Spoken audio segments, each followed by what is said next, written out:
Hello everyone. Long time no see. I think it's been about 2 months since my last video, but it's nice to be talking to you guys again. Thanks for coming back. I've made some progress, so that's good. I don't know why it takes me so long to make these videos, but I think I just overthink them. Hopefully there's not a lot of noise in the background. I'm watching my cat try to kill a fly. Gross, I think you just ate it. Anyway, so I guess I'll just get right into it. I'm going to show you some finishes, and I'm going to show you some new starts. And Heather Stitches made it a great video about inserting pictures into your videos with the YouTube editor, so I think I'm going to try to do that. Hopefully that works, because I'm going to look pretty silly saying that I'll insert a picture here, and then when you're watching there's no pictures. So hopefully that works out. I think I'm just going to go chronological instead of doing all my doing finishes, then starts, then whips. We'll just kind of go through how things progressed over the last 2 months. So last time I saw you, I was working on Willowbrook Pathways by Rosewood Manor for my mom's birthday. Here's a picture of where I was in my last video. And I finished it, which was awesome. It was a great one I felt really great when I finished it, because I put a lot into it. Felt like it was quite a bit of work, and I really liked the finished product.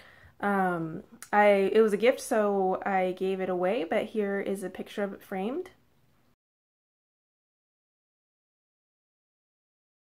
I framed it myself using Tara C's framing video. I'll link it below just in case you haven't seen it. It's in 2 parts.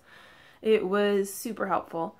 I got the foam board, and I got a mat board, and then Michaels has these kind of frame kits. So it's just the wooden frame, and then you can buy a package with the glass and the backing cardboard. So I did that. And I went to a Michaels in a slightly nicer town than the one I live in, which ended up being a good idea, and I kind of recommend. Well, I'm sure you already have a nice one in your town. But they were helpful, and they cut the board and the mat down, like on the outer edge to the size they needed. And then my boyfriend has a mat cutter, so we gave it a couple shots, and we got the mat cutted, so everything worked out. I was just glad to have finished it. Felt a lot of accomplishment. I felt... yeah, I feel like the Karate Kid, and the music, You're the Best Around, is going through my head for a while.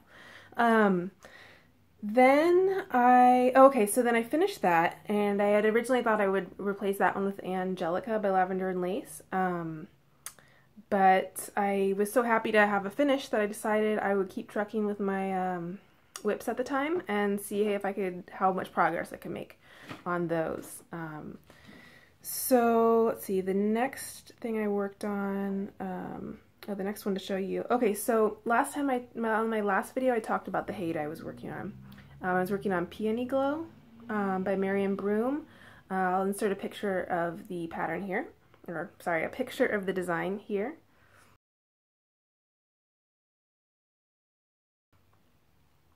And it's a very pretty image, but I was talking about how it's not like an image I'm completely in love with, as far as I'm not sure it's something I want to stitch for a few years, which is how long it would take me. So what I did was I decided that if I wanted to make it a UFO, I would. I wasn't going to keep working on, work for years on something I wasn't that into.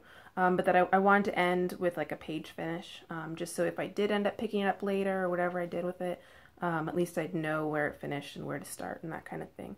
So here's a picture of where it was last time. And here's where I'm at with the page 2 finish. So just the background and the start of the petals.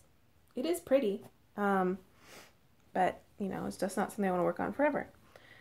So I finished that, and the one I wanted to work on, the one I really do love, is a Sea Spell, which is a classic painting from Rossetti. I'll insert a picture of the design here.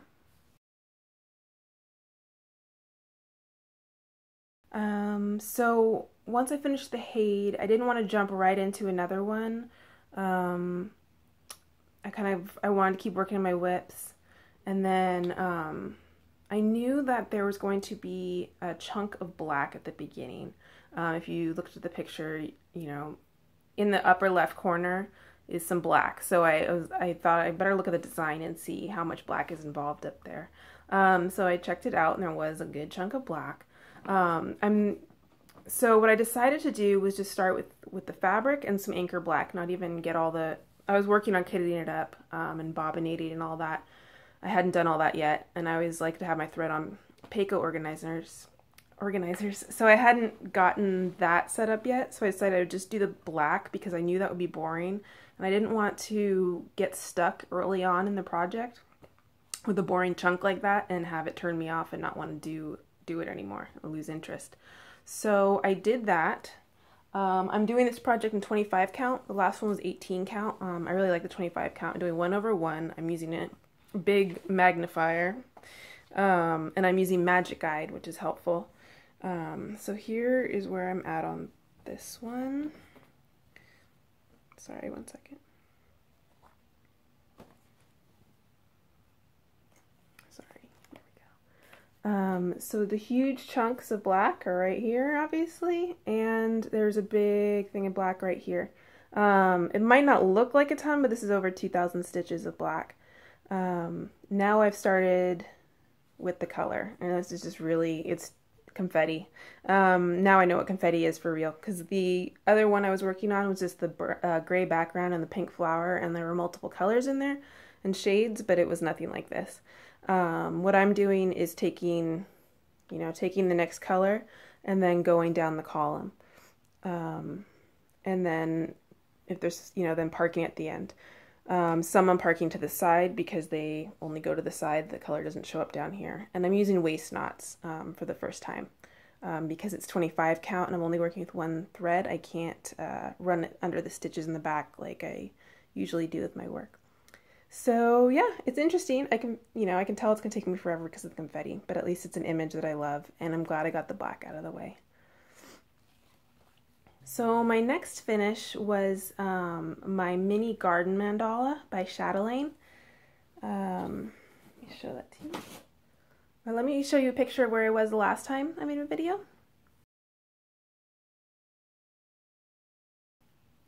And here is my finished product. You guys have seen this one a few times. I think I did iron it, but then I folded it when I put it away. I'm gonna hold off on framing it for now because there's two other, and I think I might frame them together, or at least frame them all the same. You guys have seen this one before. I know Running Stitches just showed hers, Running Stitch, but Mackenzie, the Lovely Array, did a video on her finishes of all three. So the biggest help in doing this one was Tracy P. I dedicate this mandala to her. The chart is tricky. Making this isn't tricky. It's totally doable. But the back stitch, I received the paper chart, so maybe it's a little easier if you have the PDF. It wasn't a matter of not being able to see it. I even tried blowing it up, but the tricky part was the back stitching. The back stitching covered some of the stitches. For example, right here, you see there's stitches under all of this back stitching here, and I could not for the life of me figure out what the symbols were that were under there. There's a few different blues in here, and I couldn't figure out which ones went where. So early on when I posted in the stitch along that I was doing this, Tracy gave me access to a different older stitch along with a picture of her finished project. So it was basically a picture of what you're looking at right now, but a close-up. And I basically just sat there with my chart and her picture and compared until I figured out which colors went where. And that helps with some of the beading too. So that was a huge help. It definitely showed me how stitchers can help you with the project and how stitch-alongs help out. This is a super messy back, by the way. But yeah, so I really enjoyed stitching this, aside from that issue. I really enjoyed it, so I look forward to doing the other two. I'm just kind of taking a break for right now to do other projects. I'm really enjoying trying out a bunch of different designers and different types of projects. So yeah, I loved that. And that was my first beading. and I enjoyed it. So one I was focused on for a while, and there were several times when I started to think, like my mind drifted to other patterns I wanted to do. But I had started this in October, and it's a Christmas one, so you know that can be, as spring comes and everything, Christmas can be hard to focus on. But I find that as soon as I start stitching, it doesn't really matter what I'm stitching. I just like the act of stitching. So since there's so much out there, so many beautiful patterns and flosses and fabrics, and I see everyone else's work, in my head I'm thinking about all the projects I want to do. But as soon as I just start stitching at the end of the day after I get off work and I'm trying to relax, it doesn't really matter what I'm stitching. And I do like this pattern. This is the Noel Sampler, is the next one. I'll show you the design. I'll insert a picture here. As I mentioned before, I recharted this design a bit. I didn't want the letters and numbers in it, so I took those out, and then I kind of moved some of the motifs around to fit them in. But everything in here was designed in the original design. It's just organized a little bit differently, but not much. Here's a picture of where I was last time. And now here's the finished project. And I enjoyed stitching this one. It was relaxing. I like the colors. I like primitive designs. I thought this was cute. I liked how the rechart seemed to work out pretty well. I definitely have several mistakes in here, but I don't really care. And yeah, and plus when you rechart, you can just pretend that it was part of the rechart, I guess. So yeah, I was happy to finish it too. And I would definitely stitch something by With Thy Needle and Thread again. I really like their charts, made quality cardstock, and it's a colored chart and very clear, and I really like their designs, so I enjoyed that one. I think I'm going to make that into a quilted wall hanging because it is a Christmas decoration. I want to be able to store it without taking up too much space. That's not to say I won't frame other Christmas charts if I make Christmas stitches in the future, but for this one I think it would serve well as a wall hanging, maybe at like a solid color or something, but I'm just putting it away for now. I'm kind of tired of looking at it, and I think once holiday fabrics start coming out, I'll be able to find something to go with that. Okay, so those were my finishes. That was 3 finishes and a UFO and a new Haid. So I had some room for some new starts. And I decided just kind of at the last minute to join the Outlander Sal in Stitch Mania.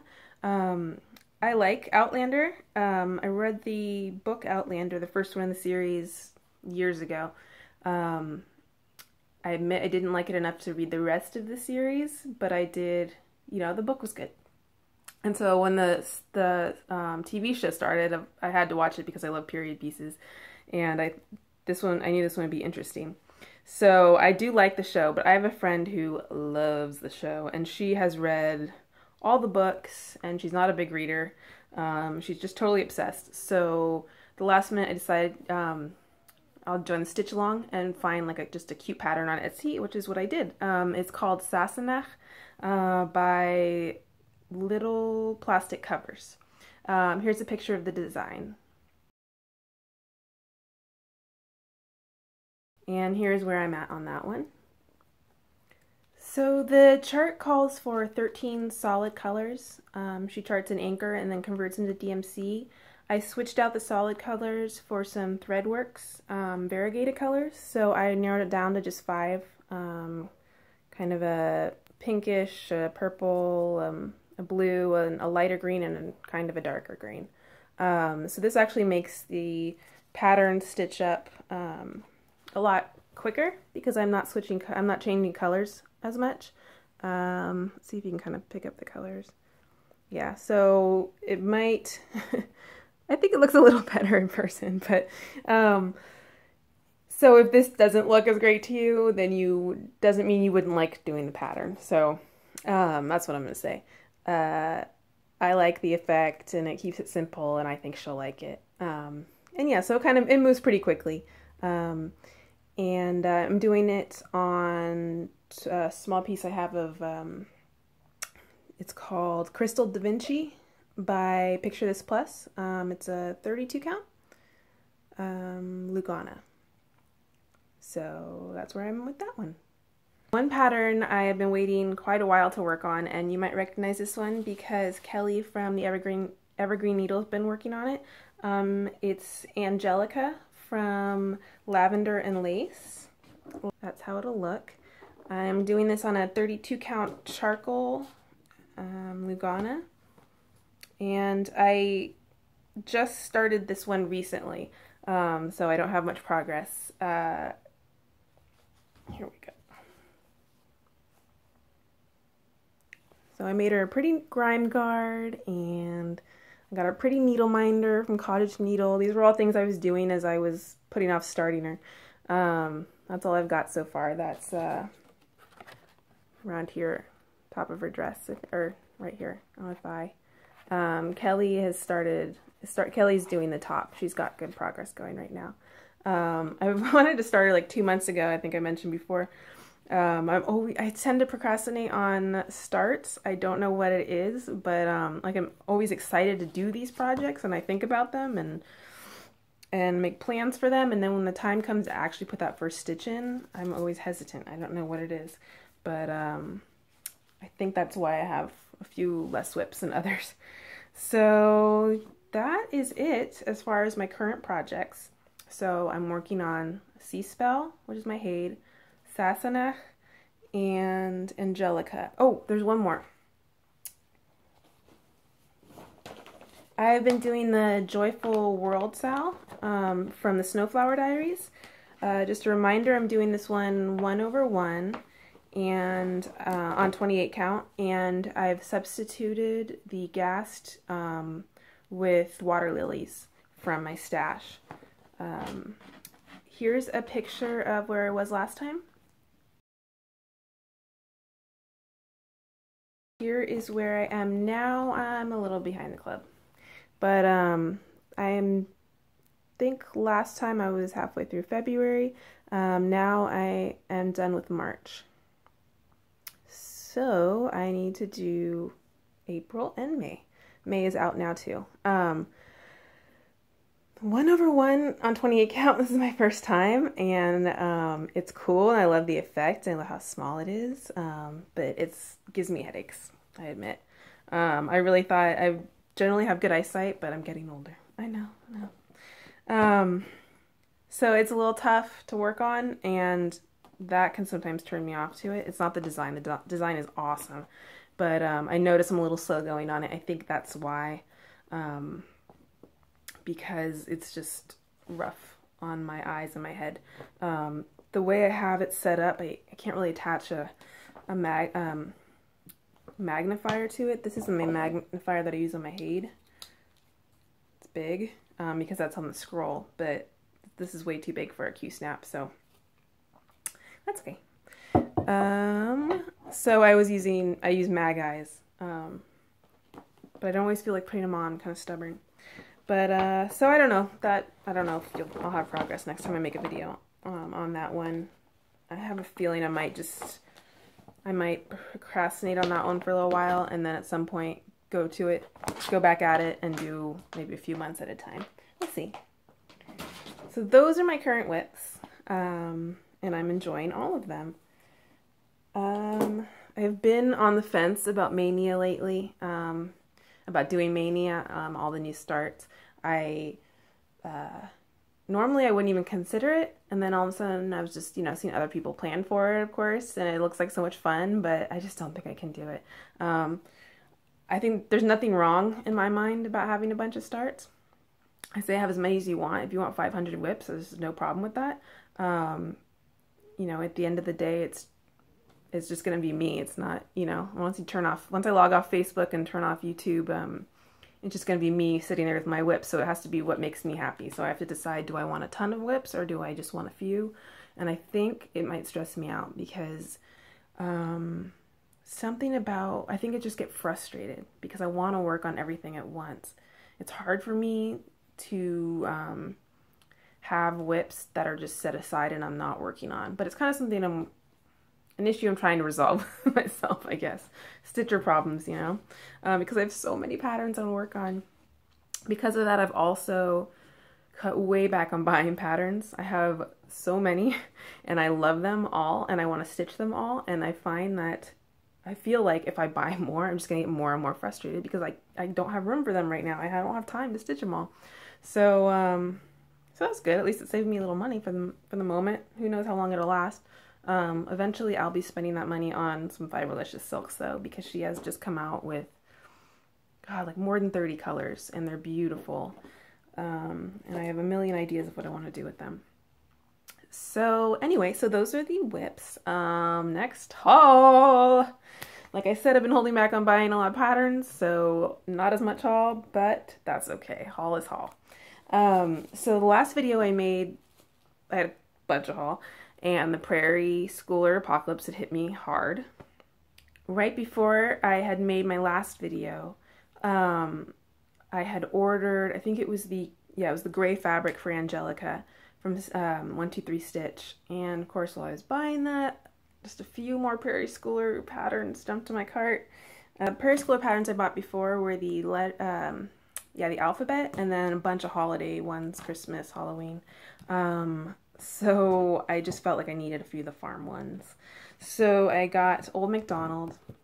I love this one. I keep getting ready to start this, keep wanting to start this one, but then telling myself to stop. I'm gonna make this one for one of my best friends had a baby, and I haven't stitched anything for babies before. I've crocheted them baby blankets, but those don't take long. But this one's really close to me, and he loves Old MacDonald, the song. He's only like 6 months right now, but when he's crying, if you sing him Old MacDonald, he'll usually stop. And before I'd even known that, I'd wanted to make him this one because I like, you know, it's animals, it's just neutral. Before I'd been thinking, well, if I stitch him something, I want to know what he likes first, you know. I don't like the whole princesses for girls and cars for boys, you know. I'm not really into that before he even decides what he likes, you know. Maybe he wants a mermaid, I don't know. But then I saw this and I'm like, come on, farm animals, everyone loves farm animals. So I would like to stitch this one for him, so this may be a start eventually. His birthday's in October, so maybe I'll do this for his first birthday. We'll see. I got As the Crow Flies, probably because of all the houses. You know, that's my weakness. And a Farmer's Almanac. So those are the 3 patterns I got. I got the last couple months of Fiberlicious Monthly Club silks. Show you those real quick. They are beautiful as usual, and this month should be here, I don't know, this week. I already got my tracking number, so I'm excited. And then my parents and my sister and her boyfriend went on a trip to Tokyo, and my sister knows I love my cross stitch, and she came back with some stuff. They got me this beautiful kit. Something different. Beautiful. The colors are beautiful. So, one day. A lot of back stitching. I like back stitch though, so it's okay. Well, that's really interesting. And then my sister got me some floss. She got me these are DMC variegated. I don't know if she didn't realize that they sell them here, or if she didn't know if they have these colors or something, but they're very pretty. I'll use them somewhere someday. And then she got me these are polyester thread. I've only ever worked with cotton and silk. So if you know anything about these, about working with polyester thread, or if there's anything I should know, I would love to hear it. Here's a color.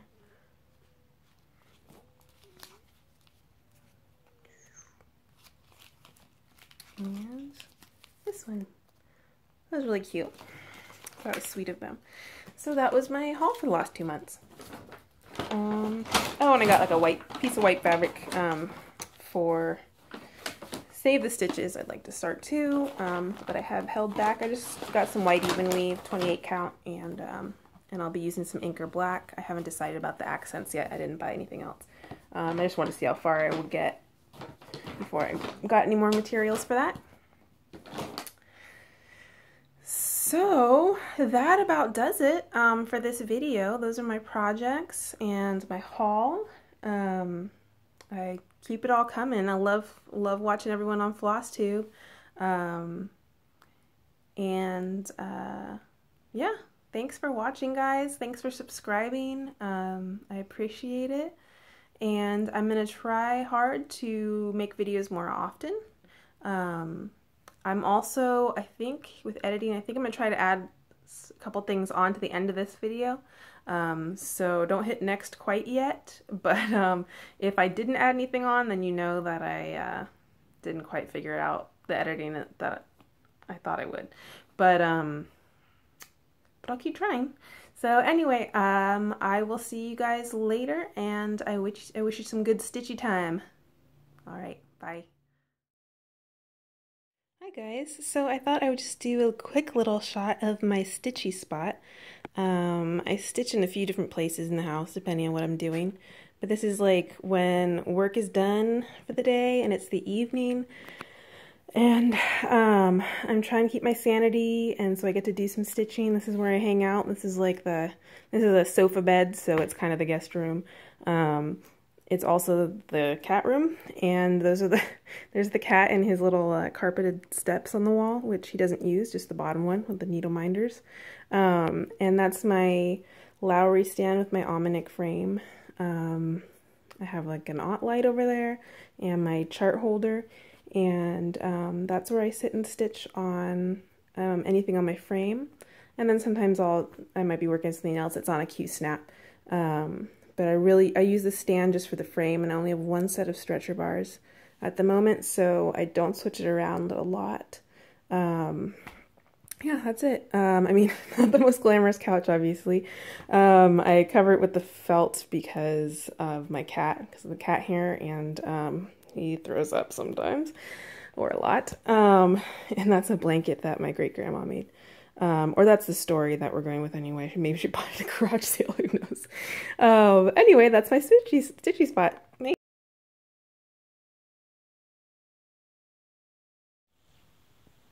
Hey guys, so for my cat show and tell, I'm not going to lift up my cat in a way that would cause him to kill me, but here he is. His name is Holden.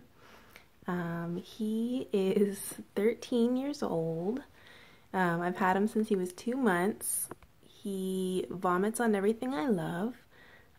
He is really tough, but he is getting older. This is his one of his spots. He and the dog do not get along, so they have to be separated at all times. So he lives in my craft/guest room and in my bedroom. He kind of switches back and forth, and he used to be like a thug street cat. Like he will cut a bitch for reals. But I was spending so much money on vet bills because he was getting all these bites, and he was like, he ripped himself open in a few spots, jumping fences everywhere. So for the last year, I've made him an indoor cat. And we're still working that out. But I think he's used to it now. He's my stitching buddy. He decides when I'm allowed to stitch and when I need to pet. And yeah, he's great. We've had some good times together, and hopefully I'll have many more. But Stephanie from Lindy Stitches, this is for you. Cat share. I really love everyone's cat and dog shares. And yeah, say hi, Oldie.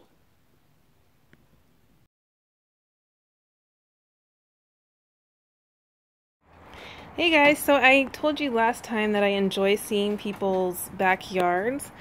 So this is mine. You can see that's Dusty enjoying the sunshine. It's pretty warm today. This is our deck. That's our little side yard. We're doing some work to clean it up. Like I said, we moved in here recently. So we've got some work to do. So you can hear the freeway. We live a block from the freeway. But the trade-off for the sound is that we have a view. So that's the Bay Area, the home I love. That's the local high school down there. Let's see, what can I show you? That's San Francisco. Right as yeah, right over there. Can't really see what's on the phone. Oh, there we go. San Francisco's over there. That's San Mateo, Silicon Valley over there. And yeah, so we get the lovely view, and you get used to the sound. I don't know if you can hear it well on here. So, you know, show me your backyard. I love seeing it. I love seeing where everyone lives. I love seeing the different locations and the different weathers and everything. It's like traveling without having to leave the house. It's perfect for me.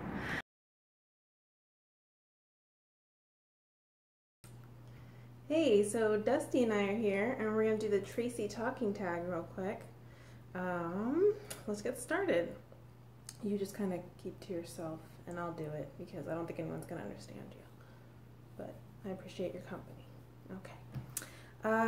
Say these words: ant, route, wash, oil, theater, iron, salmon, caramel, fire, water, sure, data, ruin, crayon, toilet, New Orleans, pecan, both, again, probably, spitting image, Alabama, lawyer, coupon, mayonnaise, syrup, pajamas, cot. Okay, so Dusty, we have some questions. What is it called when you throw toilet paper on a house? That's TPing, where I grew up, and yes, I've done it several times. What is the bug that when you touch it, it curls into a ball? That is a roly-poly. What is the bubbly carbonated drink called? It's a soda. What do you call gym shoes? Tennis shoes. What do you say to address a group of people? Hey guys. What do you call the kind of spider that has an oval-shaped body and extremely long legs? That's a daddy long legs. What do you call your grandparents? For my dad's parents, it's grandma and grandpa, and for my mom's parents, it was Grossi and Grossvati. They were in Switzerland, just means grandma and grandpa. What do you call the wheeled contraption in which you carry groceries at the supermarket? That is a grocery cart. What do you call it when rain falls while the sun is shining? The apocalypse? What is the thing you change a TV channel with? The remote control. Or when I was younger, the little sister. So that is the Tracy Talking Tag. Thanks a lot, and thanks for your help, Dusty.